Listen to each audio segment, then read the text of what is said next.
Coucou les filles, bienvenue dans ce podcast consacré à mes erreurs en couture. Je suis Audrey de la chaîne Audrey V du compte Instagram du même nom. Je vous laisse désormais une adresse mail sur laquelle vous pouvez me contacter, je vous la mets en dessous. N'hésitez pas à vous en servir, je réponds à tout le monde. Vous pouvez aussi passer par les messages privés sur Instagram, je réponds aussi. Si j'ai choisi de vous proposer un podcast comme celui-ci, il y a plusieurs raisons. La première, c'est que ça fait partie des choses que je veux faire depuis un petit moment et je n'avais pas forcément la motivation pour l'écrire. La deuxième raison, qui fait que je le propose aujourd'hui, c'est qu'en fait, je suis dans une période où je n'ai pas d'élan pour coudre. Ça, c'est un souci, ça commence à durer un petit peu. Je vous l'avais déjà dit, je crois, dans le dernier podcast couture. Bah écoutez, c'est comme ça arrive. J'ai pourtant envie d'acheter des patrons, j'ai envie d'acheter du tissu. Alors du tissu j'en ai acheté, les patrons j'essaye de plus en acheter. J'ai quand même acheté des magazines puisque je vous ai présenté la Maison Victor il n'y a pas longtemps. Je suis dans une période où, comme on dit, je n'ai pas le mojo de la couture. Je crois que si je n'ai plus envie de coudre en ce moment, c'est parce qu'à chaque fois que je commence une pièce, je fais des bourdes. Et quand je fais des bourdes et que la pièce elle est à peine commencée, autant vous dire que ça m'agace, mais puissance 1000. Je me déteste, je m'insulte, sachez que je m'insulte et je pense que j'ai raison de ne pas dire du bien de moi. Bah voilà, c'était l'occasion pour moi en fait d'associer cette période où je n'ai plus trop envie de coudre, alors que j'ai envie d'avoir des choses cousues, bien sûr, à en fait un podcast qui recenserait mes erreurs les plus flagrantes et c'est du coup vraiment les erreurs qui font que j'en suis à vouloir parfois tout foutre en l'air. Ça vous est sans doute déjà arrivé. Si ça ne vous est pas arrivé, bah écoutez, je dirais qu'au miracle, je ne sais pas comment c'est possible, mais tant mieux si vous êtes hyper précise tout le temps et que vous ne faites pas d'erreur. Mais tant mieux pour vous parce que vous ne savez pas à côté de quel stress vous passez les filles. Pour celles qui, au contraire, savent de quoi je parle, bon, bah sachez que vous n'êtes pas seules. Non, vous n'êtes pas seules. Je voulais aborder ce sujet de manière un peu légère quand même, il ne s'agit pas de dramatiser, au contraire, il s'agit même plutôt d'en rire, donc ça va être un podcast assez léger, vraiment avec beaucoup d'autodérision, ça vous le savez, ça n'est pas un problème pour moi. Me moquer de moi, c'est quand même très facile, surtout que vraiment j'ai plein de raisons de me moquer de moi et c'est sans fin en fait, ça fait 1 an et demi que je couds. Donc c'est pas 1 an et demi de couture absolue non plus, j'ai quand même arrêté pendant 4 mois, de juin à septembre l'année dernière. Je ne couds pas tous les jours, j'ai beaucoup cousu au début et vraiment beaucoup moins maintenant. Donc 1 an et demi de couture, franchement, j'espère qu'au bout d'1 an et demi de couture, vous êtes à un meilleur niveau que moi. J'avoue que j'ai l'impression de ne pas avoir progressé énormément. Mais je l'ai déjà dit, si j'ai cette impression de ne pas avoir progressé énormément, d'ailleurs c'est pas une impression, c'est une réalité, soyons réalistes, c'est parce que je ne vais pas vers des pièces compliquées. Moi je vais vers des choses qui me plaisent, comme j'allais avant en boutique vers des choses qui me plaisent et j'aime les choses simples. Je vais plus jouer sur les tissus maintenant que je couds, alors qu'avant quand j'achetais en boutique, j'allais très rarement vers les couleurs, j'étais vraiment dans souvent du noir, du gris, du marron, des choses très sombres quand même, rarement de la couleur, mais alors vraiment très rarement, et encore moins souvent des motifs. Donc ça, cette période est totalement révolue depuis que je me suis mise à la couture, depuis que je fais ma garde-robe. Je dirais qu'il est très très rare qu'il n'y ait pas une journée sans que je porte un vêtement que j'ai cousu moi. Alors l'hiver, ça va être plus compliqué, je le sais. En été, vraiment, c'est hyper facile. En hiver, bon, on revient sur les jeans ou les pantalons qui nous vont, et moi, c'est surtout des pantalons du commerce. Mais je ne désespère pas que ça change, parce que je sais que l'envie de coudre va me revenir, et je sais que je vais proposer des choses à nouveau, et que je vais me remettre à la couture, je le sais très bien.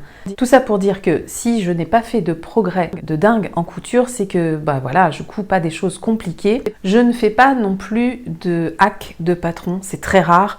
Alors à part cette robe au lit, mais sinon franchement c'est très très rare que je modifie de moi-même un patron. Je n'ai pas assez de confiance en moi pour ça et puis je déteste cette sensation de perdre mon temps. Et je pense que si je commence à hacker des patrons, à modifier ceci ou cela et que ça ne me va pas au final, là ça va en être terminé pour la couture et moi. On va devoir rompre et j'y tiens pas.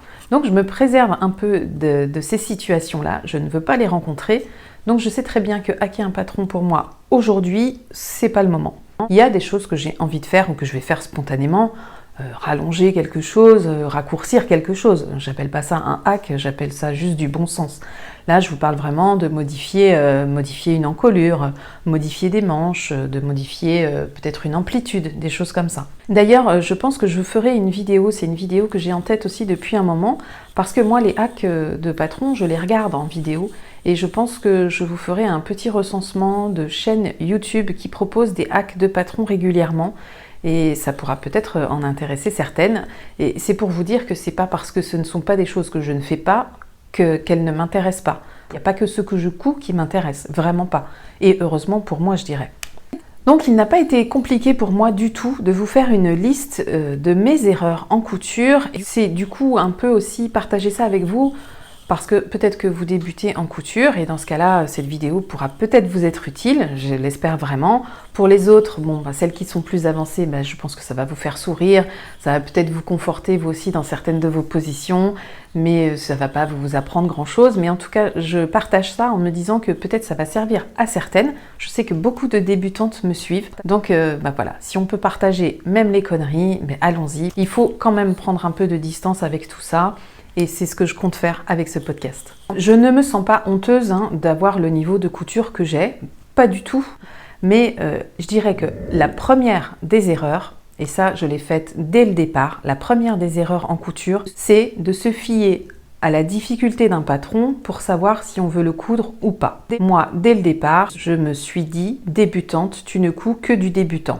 Et ça vous fait vraiment pas progresser très vite. Et je m'en aperçois aujourd'hui, parce qu'aujourd'hui encore, je ne vais pas vers des patrons qui sont dits de niveau avancé. Je fais de la couture débutant, débutant avancé et intermédiaire, mais c'est très rare que j'aille vers de la couture avancée. Maintenant, c'est comme ça, c'est rentré dans ma tête, j'ai vraiment du mal à passer ce cap, et je pense que si je l'avais dès le départ passé, je serais beaucoup plus à l'aise en couture aujourd'hui. Donc mon premier conseil, ce serait ne pas forcément vous fier au niveau du patron qui est affiché, mais plutôt vous fier à votre envie de coudre ce modèle, en vous disant que le résultat ne sera pas parfait.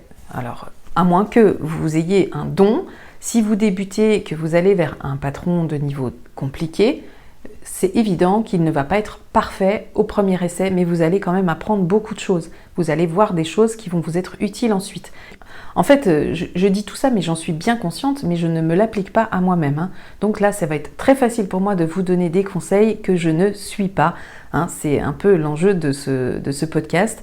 C'est finalement de laisser une trace de mes erreurs, parce qu'il faut savoir qu'il va y avoir un montage, donc je vais les entendre, mes erreurs, je vais m'entendre dire mes erreurs, et j'espère que ça va rentrer dans ma caboche et que je ne vais plus les faire. Autre erreur que je fais tout le temps, c'est de ne pas laver mes tissus. Ça, c'est pour la team qui va vite. C'est vrai que moi, j'ai beaucoup de tissus. J'habite un petit appartement et pour sécher du linge, notamment des coupons de tissu, c'est très compliqué. Donc, je lave mes coupons en général une fois que j'ai fait le vêtement que je voulais dedans, ce qui n'est vraiment pas très malin. Et j'ai un exemple assez récent en tête. Vous savez, j'avais acheté du wax dans la boutique Stop Tissu à Paris. Donc un grand coupon, c'était un pagne de 11 mètres de wax. Et quand je suis rentrée, j'ai eu envie de faire la jupe bohème du magazine La Maison Victor. Donc c'était la jupe Charlotte. Donc je découpe mes pièces, motivée. Je n'ai évidemment pas lavé mon tissu. Je découpe mes pièces. Patron très facile, vraiment. Je me mets à la machine à coudre, donc toujours chez mon ami. J'en arrive à l'étape où il faut faire des fronces, et là, impossible de faire des fronces sur du wax. Et le lendemain, je voyais les filles pour ma virée tissu à Paris, et j'en parle à Salah, donc Salah qui a la chaîne Salah Paris, je vous en ai déjà parlé, je vous remets le lien de sa chaîne, et elle coud souvent du wax, donc je lui dis qu'est-ce que tu peux me donner comme conseil, parce que je suis embêtée pour faire mes fronces sur une jupe. Et si je fais pas mes fronces, je peux pas faire cette jupe, parce que forcément, il faut que j'adapte la longueur de mes coupons. Et ça là, la première chose qu'elle me dit, c'est « T'as lavé ton tissu ?» Donc j'avoue péniblement que non, je n'ai pas lavé mon tissu, et elle me dit « cherche pas, ça vient sûrement de ça. » Parce que le fait de laver le wax va détendre les fibres, et ça, c'est certain. Donc du coup, détendre les fibres fait que je vais pouvoir faire mon fil de fronce. Là, c'est pas possible. En plus, sur la machine de mon ami, la longueur du point, elle n'est pas énorme. Donc, ça vous fait quand même une couture assez serrée pour des fronces. Donc là, tissu pas lavé plus longueur de point pas suffisante. Bon, tant pis, ça marche pas. Donc, je vais attendre de rentrer chez moi. je vais laver mes tissus et je vais faire avec un fil de fronce plus long, une couture un point beaucoup plus long, et j'espère que je pourrai coudre cette robe Charlotte. Voilà, exemple très concret, mais c'est pas le seul exemple que je peux vous donner parce que là encore c'est récupérable. J'ai aussi cousu une blouse, donc c'était la blouse violette de Maison Fauve, dans une viscose dont j'étais absolument fan, donc je ne lave pas mon tissu. Je vais vous mettre photo parce que je crois que je l'ai postée sur Instagram, à l'époque elle m'allait. Et je vais vous expliquer pourquoi. Donc je couds ma blouse violette, je l'essaye, superbe, je m'applique, je soigne mes finitions, je fais tout comme il faut, bien.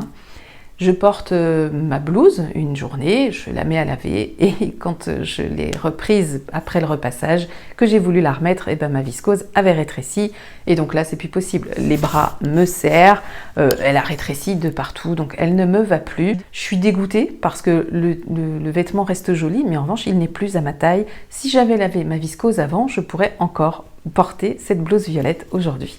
Donc que ça me serve de leçon, oui et non, parce que ça m'est évidemment arrivé plein de fois de coudre des tissus sans les laver. Je vais sans doute continuer à le faire parce que je suis comme ça. Mais vraiment, c'est un précieux conseil que je vous donne, c'est pas des blagues. En plus, sachez, mais enfin ça je vous l'apprends sans doute pas, mais les tissus sont pas forcément propres. Selon le tissu que vous avez, il a subi des traitements, des choses comme ça, il est quand même mieux qu'il passe en machine avant que vous l'ayez au contact de votre peau. Bon, ça, normalement, on le sait toutes, moi y compris, hein, mais ça n'empêche pas. Autre erreur que je commets régulièrement, c'est de ne pas faire, avant de coudre mon vêtement, de ne pas faire de test fil-aiguille. Et ça, c'est une erreur monumentale. Je me retrouve finalement parfois à faire des essais sur mon vêtement au moment d'assembler mon vêtement, ce qui est quand même assez dingue, hein, vous en conviendrez. Donc ça, je me corrige quand même de plus en plus. Je garde toujours une petite chute de tissu pour faire des tests de fil et d'aiguille, mais quand même, parfois ça m'arrive encore. Parce que j'ai des certitudes, je me dis que oui, bah ça et ça c'est bon, et puis au moment de coudre, et ben non, ça et ça c'est pas bon. Donc vous êtes obligé de découdre alors que c'est déjà votre pièce que vous êtes votre vêtement que vous êtes en train d'assembler. Donc vous perdez du temps, c'est nul. Parfois ça peut vous faire déchirer du tissu, etc. Bon, bref, ne faites pas ça. Faites vos tests avant sur des chutes de tissu. Vous avez toujours des chutes à la découpe. Et puis n'hésitez pas à changer d'aiguille. Donc team qui va vite, oui, mais c'est vrai qu'on gagne du temps si on fait ça avant. Vraiment, on gagne du temps. Et autre erreur que je commets et que je vous encourage vivement à ne pas commettre, c'est sauter parfois les étapes du repassage. Je ne le fais pas sur tous les vêtements, mais alors il y a des vêtements sur lesquels, en fait, quand j'ai déjà cousu un vêtement plusieurs fois, je n'ai plus l'appréhension de comment ça va tomber, etc. Je sais à peu près comment ça se passe. Et du coup, j'ai tendance à zapper l'étape du repassage. Et c'est vraiment pas une bonne idée, parce que le repassage, il vous aide parfois à bien placer vos coutures. Bon, déjà, ça aplatit la couture, ça la renforce un peu aussi, d'apporter un petit peu de chaleur, je crois que ça resserre un petit peu. Et puis, ça vous permet d'avoir des coutures plates, ça vous permet aussi, si vous faites des coutures anglaises, d'avoir quelque chose de propre. Faites vraiment attention à ça. Dès l'instant où on vous dit de repasser, repassez. Et à la rigueur, je dirais que même si on ne vous dit pas de repasser, repassez quand même. Mais faites gaffe aussi, parce que ça m'est arrivé, genre avec des tissus comme ça. Donc ça, c'est un tissu crêpe de chez Thyssen-Stoffen. Si je mets mon fer très chaud, très mauvaise idée, il m'est arrivé de cramer un ourlet par exemple, hein, en ne réglant pas non plus la chaleur de mon fer. Mais comme je vous l'ai déjà dit, j'ai vraiment pas d'excuses en plus parce que avec mon petit fer prime que je mets sur mon tapis de couture en fait, hein, là où j'ai ma machine et tout ça, j'ai vraiment aucune excuse pour ne pas repasser parce que j'ai tout à disposition. Quand je m'installe, je ne manque de rien autour de moi. Donc c'est vraiment juste pour griller des étapes, pour aller vite en fait, hein. Parce qu'on est toutes pareilles, quand on commence à coudre, ce qu'on veut c'est porter nos fringues au final et les essayer. Bon, bah ces étapes-là, elles sont vraiment importantes, il faut les respecter. Autre erreur que je commets, ça c'est une erreur parce que je dirais que je n'ai pas de surjeteuse, il y a un truc que je fais pas par automatisme, c'est de bien surfiler toutes mes pièces. Vous savez, parfois on vous recommande de surfiler des pièces avant même de les avoir cousues, quand à d'autres moments on va vous dire faites une couture et ensuite surfiler les deux coutures, surfiler les deux pièces, les deux bords ensemble par exemple.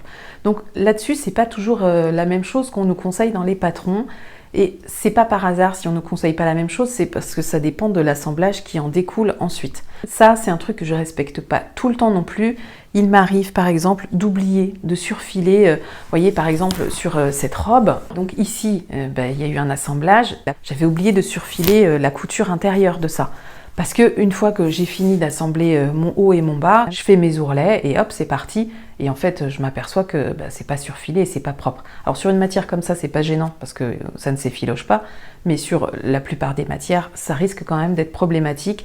Et vous allez vous en rendre compte au premier lavage. Et c'est en général là que moi, je m'en rends compte.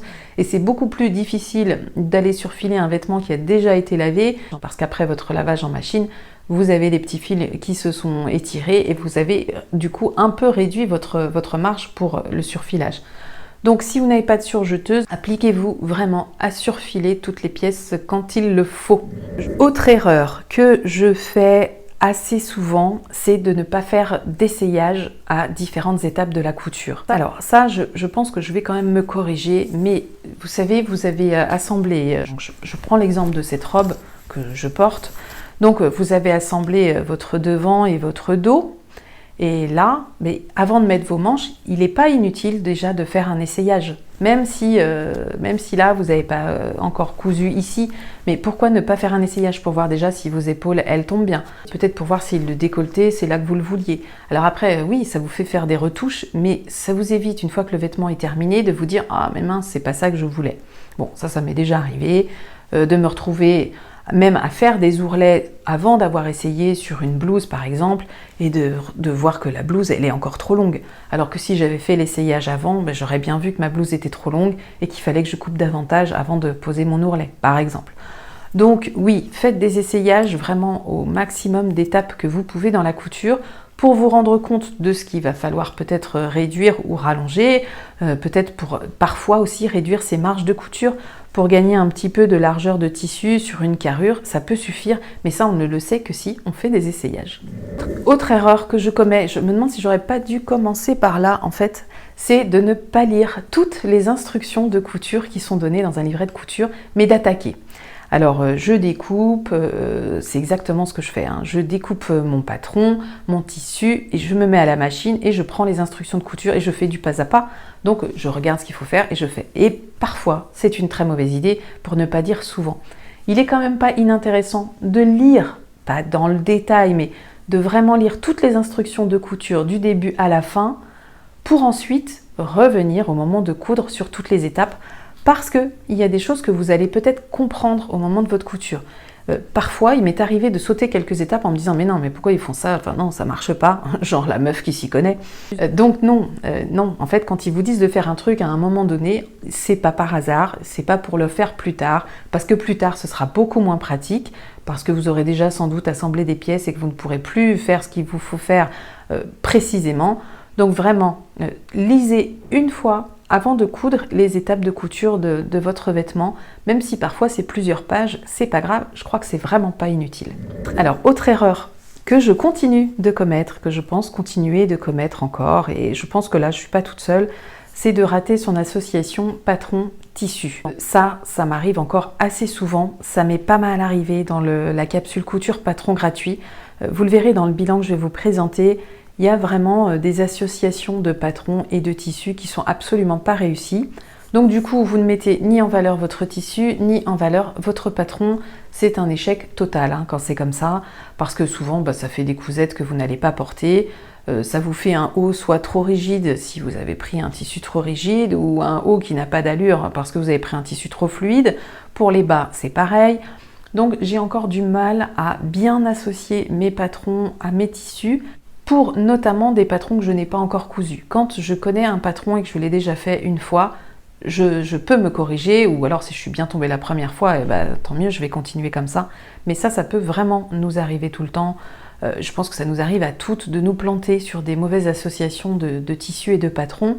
C'est peut-être aussi l'expérience, là, pour le coup, qui peut nous aider. Donc le temps qui passe et puis le nombre de cousettes qu'on réalise. Et puis aussi de voir ce que font les autres, donc que ce soit sur les photos, sur Instagram, ou que ce soit dans les podcasts YouTube aussi, en regardant toutes les cousettes des unes et des autres, on se rend compte que telle chose tombe plus ou moins bien avec tel tissu. Et puis pourquoi pas s'inspirer des erreurs des autres pour corriger les siennes. Moi vraiment, je vous encourage à faire ça. Je le fais de plus en plus. J'essaye vraiment de veiller à ne plus me planter là-dessus, mais je ne suis pas à l'abri d'une erreur. Ça vous évite quand même beaucoup de déceptions et puis vous n'avez pas l'impression d'avoir perdu votre temps si votre association est réussie parce que vous avez une cousette portable. Autre erreur que je commets encore aujourd'hui, c'est de ne pas vérifier le métrage de mon tissu avant de me lancer dans mes cousettes. Parce que je sais que, par exemple, pour des blouses, je vais prendre 1,50 m de tissu. J'ai dans mes placards, j'ai un placard qui est dédié au tissu de blouse, par exemple, et je sais que là, ça va être que des coupons d'1,50 m. Donc, je prends mon tissu, et là où je rencontre une difficulté, c'est quand je ne revérifie pas les choses. Donc, je mets mon tissu, je plie en deux, je parle d'une blouse, par exemple, je découpe mon devant, je découpe mon dos, et parfois, il peut m'arriver d'être embêtée pour mes manches ou pour une autre partie du vêtement parce que je n'aurai pas finalement assez de place dans mon coupon. Et en fait, le souci, c'est que moi, je vais découper tout de suite parce que je n'ai pas un espace gigantesque pour faire mes découpes, donc je les fais au fur et à mesure. Je pose rarement toutes mes pièces sur mon tissu avant de me dire « Ok, tu découpes ». Et puis parfois, vous ne pouvez pas forcément placer vos pièces toutes sur le tissu, parce que vous allez avoir une même pièce mais à découper 2 fois au pli. Donc là, c'est moins évident, à moins que vous l'ayez décalqué 2 fois, ce qui franchement, moi, ne m'arrive pas. Donc ça, c'est une erreur. Il m'est arrivé de découper des coupons de tissu et d'arriver à la fin et de me dire non, mais en fait, je ne peux pas le faire parce que je n'ai pas assez de tissu pour faire telle ou telle pièce. Donc, vous avez des morceaux de découpe et puis vous mettez votre coupon dans votre tiroir à chute de tissu et vous êtes dégoûté parce que vous n'en avez rien fait. Ou alors, ça m'oblige parfois aussi à ne plus respecter le droit fil parce que je n'aurais pas forcément bien positionné mes pièces compte tenu de la longueur de tissu que j'avais au final. Donc vraiment, mesurez vos coupons de tissu et essayez au maximum de mettre toutes les pièces que vous allez devoir découper sur votre tissu pour voir si tout tient. Ça paraît évident quand on le dit. J'espère que je ne suis pas la seule à faire ça. Je pense que je ne suis pas la seule à faire ça. Dites-moi qu'il y en a d'autres qui font ça et qui se retrouvent avec de très mauvaises surprises. Bon, en tout cas, que je sois la seule ou pas à le faire, il ne faut pas le faire. Voilà. Et puis, je dirais, la dernière des erreurs, je crois que j'en ai listé 10. Donc, la dernière des erreurs que je commets, et ça, c'est vraiment dans mon tempérament, donc je ne sais pas si ça, je peux le corriger, mais si vous pouvez le corriger chez vous, faites-le, c'est de vouloir aller vite en général. C'est aller vite, mais en plus, c'est vraiment aller vite à toutes les étapes. Ça peut être aller vite justement au moment de choisir l'association tissu patron, ça va être au moment de coudre, donc ça va être ça qui fait que vous sautez les étapes de repassage ou de surfilage, ou d'essayage, ça va être ça qui fait que je ne mesure pas forcément mon coupon de tissu. Bon, bref, aller vite, c'est pas fait pour la couture, hein. Coudre, c'est pas fait pour aller vite, vraiment pas. Je pense que c'est deux choses qui vont pas ensemble, sauf si vous faites des petits accessoires hyper rapides, genre des lingettes, des trucs comme ça. Et encore, même là, ça demande de toute façon de la précision. Donc aller vite n'est vraiment pas une bonne idée. Si vous êtes de la team qui va vite, écoutez, je vous propose qu'on se soigne les filles et qu'on apprenne à prendre notre temps. J'espère que vous êtes plusieurs comme moi à vouloir aller vite et que vous êtes plusieurs aussi à vous dire que c'est pas toujours une bonne solution de vouloir aller vite. Mais laissez-moi tout ça en commentaire. De toute façon, dites-moi s'il y a des erreurs dans lesquelles vous vous êtes retrouvés. Dites-moi s'il y a des erreurs aussi que vous faites et que je n'aurais pas citées. Donc là, je n'ai pas cité l'erreur d'inattention qui serait de coudre une manche à l'envers, par exemple, ou des choses comme ça, parce que ça, on le fait toutes aussi. Non, là, je voulais vraiment parler des erreurs qui permettent d'aborder la couture dans son ensemble et depuis finalement le repérage d'un patron et d'un tissu jusqu'à la cousette terminée. J'ai listé pour moi les 10 erreurs que je fais, que je continue de faire et que j'espère faire le moins possible maintenant que j'ai verbalisé tout ça et que finalement j'en ai parlé avec vous, ça me responsabilise un petit peu aussi. Je prends pas d'engagement que je peux pas tenir, vous savez, j'ai horreur de ça. Mais en revanche, je vais essayer de faire attention à tout ça, de me corriger, de m'améliorer. J'espère que dans un an, je ne pourrai plus faire de podcast comme ceci, qui dirait mes 10 erreurs en couture et que tout sera parfait dans mon monde couture. J'y crois pas une seconde, mais pourquoi pas. En tout cas, il y a vraiment plein de choses qu'on peut améliorer très simplement, qui ne demandent franchement pas beaucoup d'efforts, qui demandent en revanche plus de temps. Voilà, c'est ça. En fait, ce qu'il nous faut, c'est plus de temps. Des efforts, non, mais du temps, oui. Alors peut-être coudre moins longtemps, parce que toutes ces étapes du repassage, de l'essayage, etc., c'est pas de la couture. mais du coup s'appliquer davantage pour avoir plus de cousettes réussies et de cousettes qui nous plaisent et qu'on a envie de porter, qu'on a envie de montrer dans des podcasts et qu'on a envie de montrer sur Instagram. Bon, voilà les filles, j'espère que ça vous a amusé. C'était pas fait pour être sérieux, même si au final ça l'est, hein, évidemment, tout ça est très sérieux, mais je l'ai pris avec beaucoup de recul, comme vous avez pu le remarquer. Je vous souhaite une très belle semaine, une belle journée. Je vous souhaite de belles cousettes aussi. Essayez de ne pas faire trop d'erreurs. Et si vous en faites, c'est pas grave. Surtout, ne jetez pas votre machine par terre, hein, parce que ça, faut vraiment se retenir. Moi, ça m'arrive très souvent d'avoir envie de la prendre et de la lâcher par terre. Heureusement, je ne l'ai jamais fait et j'espère que je ne le ferai jamais. Bon, en espérant que l'envie de coudre me revienne une fois évacué tout ça, je vous fais des gros bisous, je vous dis à très bientôt. Bye!